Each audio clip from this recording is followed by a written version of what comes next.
जमाने में मुसलमानों के अंदर ऐसे अफराद जरूर होते हैं जिनको बेकसूर पकड़कर जेलों में डाल दिया जाता है। आज हमारे मुल्क के अंदर बड़ी तादाद इस वक्त मुस्लिम नौजवानों की, उलमा की, दीन की सोच रखने वालों की, उम्मत मुस्लिमा की फिक्र करने वालों की इस वक्त जेलों में बंद है। लाखों की तादाद में है। आप सर्वे कीजिए जाकर।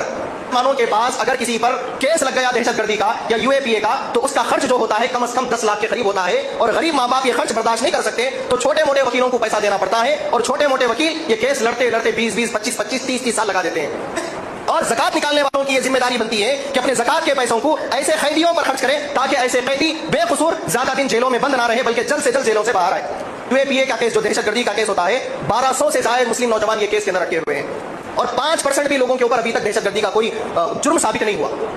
आप देखिए, दिल्ली के जो यूनिवर्सिटी के मुस्लिम बच्चों को जेलों में डाला गया, उनका कोर्टों के अंदर ट्रायल भी नहीं चलने दिया जा रहा। अब इन लोगों की फिक्र कौन करे? इस्लाम ने हम मुसलमानों पर जिम्मेदारी डाली है कि जब हम ज़कात का पैसा निकालेंगे तो ऐसे लोगों पर